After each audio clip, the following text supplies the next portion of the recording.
Going into a vintage clothing store in Tokyo is nothing short of a spiritual experience.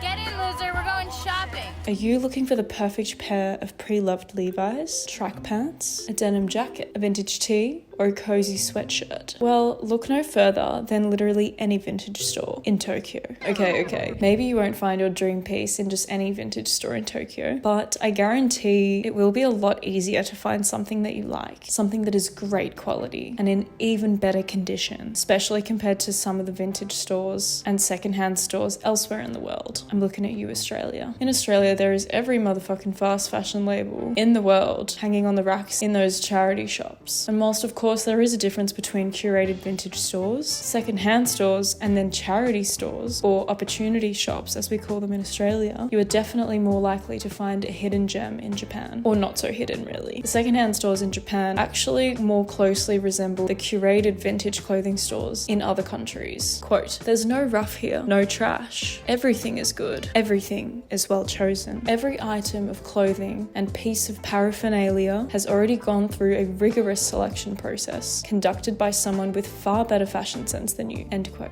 as Ben Groundwater wrote in an article in the Sydney Morning Herald. Now let's talk vintage clothing stores in Japan. There is an abundance of vintage clothing stores, particularly in the areas of Harajuku, Shimokitazawa, Koenji, and Shibuya. Shimokitazawa is an area specifically worth mentioning, since most people are likely to have already heard of Harajuku and Shibuya, and maybe Koenji. Shimokitazawa is a few stops from central Tokyo and has a laid-back vibe. It's got bookstores, it's a hub for vinyl records, independent cafes, restaurants, and most importantly, vintage fashion. Virtually every second store is a vintage or secondhand clothing store. I can safely say that I have never walked around an area like this in any other country, at least not yet. Take a look on the internet, whether it's at a shopping guide or a YouTube video, and it's almost guaranteed that this area will pop up. Shimokitazawa, Shimokitazawa, Shimokitazawa, Shimokitazawa. Sorry. It's probably a bit annoying. Something that I found interesting to see on my recent trip to Japan, during which I went to Shimokitazawa, was the sheer number of garments in some of these curated vintage stores. In these stores, you can find brands like Adidas, Nike, Carhartt, Nautica, Dickies, Ralph Lauren, North Face, and the list goes on. There would often be numerous versions of the same garment, and sometimes with slight design variations from different years of production. It somewhat resembled the offering that you get when purchasing new clothing. For example, in a store called Desert Snow in Shimokitazawa, there was an entire rack of North Face puffer jackets in all different sizes and pretty much every color that they come in. All in amazing condition, by the way. It reminded me of being in Uniqlo, where you've got,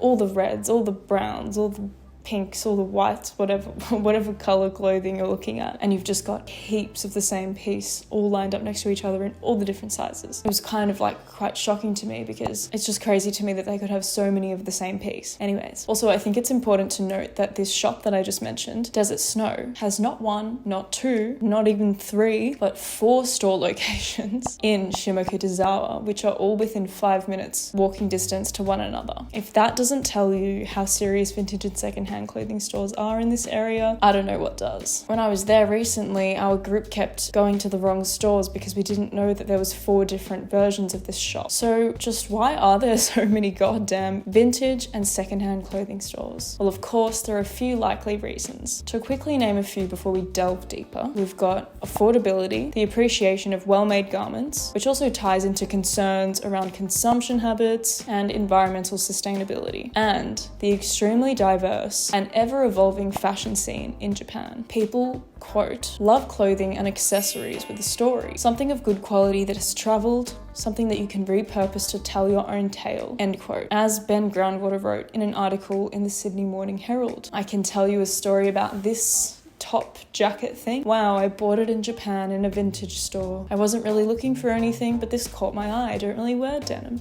Blah, blah, blah. Now I have this silly story to tell you. Has someone worn this before? Yeah. There's a bit of history in the garment. Anyways, in the end, the reasoning behind Japan's thriving secondhand and vintage fashion scene, it kind of boils down to a combination of demonstrating individuality through fashion and subcultures, and its combination with the flow and effects of Japan's culture and history. history. So what part of Japan's history specifically am I referring to here? Let's delve into the history and cultural landscape. The US occupation of Japan following World War II had a significant impact on many aspects of Japanese society, including fashion and clothing culture. Yay! As one might expect, US soldiers that were stationed in Japan brought Western clothing styles with them, exposing Western fashion trends to Japanese society and essentially laying the groundwork for the popularity of vintage clothing in Japan, in regards to Western fashion, of course. The presence of US military personnel during the occupation period also introduced military-inspired fashion. This quote from Janice Sim in a Vogue article describes this phenomenon quite well. Quote, "Where subcultures converge with Japan's reverberations from the US invasion in the 40s, back then, Americana vintage was all the rage, with army lapels, biker jackets, and aviator sunglasses ruling the roost, and still remains to be a strong influence to Japan's fashion fabric, even with the rise of streetwear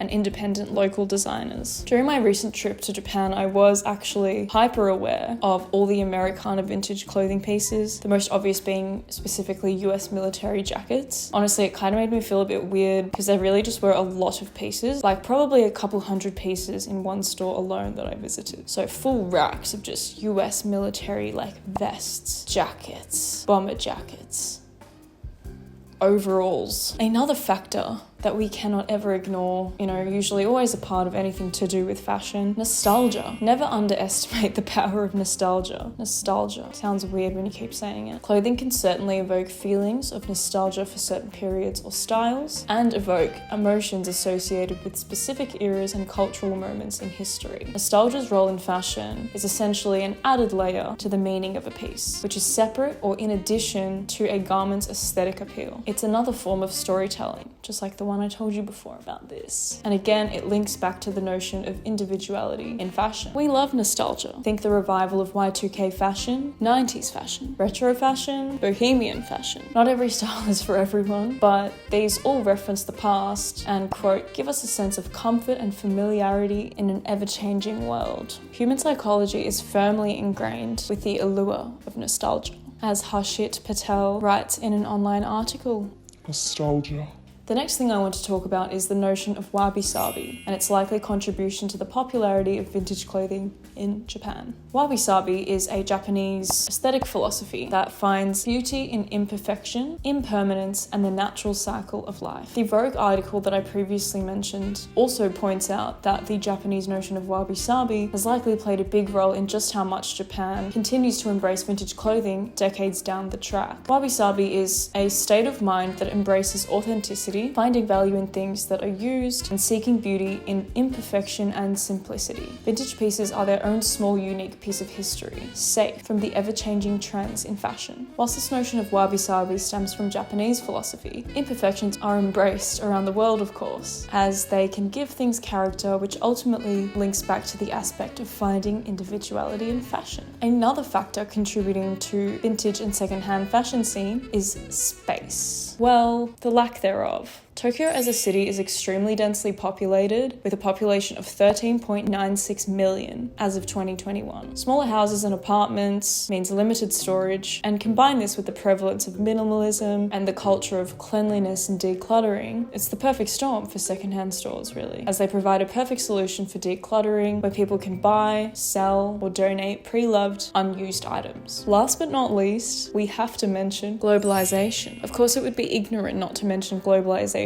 as a factor in the popularity of vintage fashion in Japan. We are seeing a rise in vintage all around the world, in-store or online. Of course, the OGs are eBay, then Depop, and now we are more accustomed to sites and apps like Thredr, Vestiaire, which have made shopping secondhand just as easy as buying new. In conclusion, there are quite a few factors here that have combined to create Japan's thriving secondhand and vintage fashion scene. As we mentioned before, secondhand pieces and vintage clothing are having a revival all around the globe, not just in Japan. But as a place with an abundance of these stores, I just had to make this video. If you're heading to Japan anytime soon, definitely check out shops like Ragtag, Desert Snow, Jam, Book Off, especially Book Off, the big ones, which I've forgotten what they are called now. It's like Superstore or Mega Store. I can't remember, I'll write it here. And literally any other secondhand or vintage stores that you happen to walk past. You really never know what you might find. And if you're interested, make a day or a half day out of visiting Shimokitazawa. There's lots of things to do there. Shibuya, as well as the better known areas of Harajuku, Shibuya, and Koenji. Feel free to put any store suggestions in the comments below. Those are just the ones that I can currently remember. There are so many.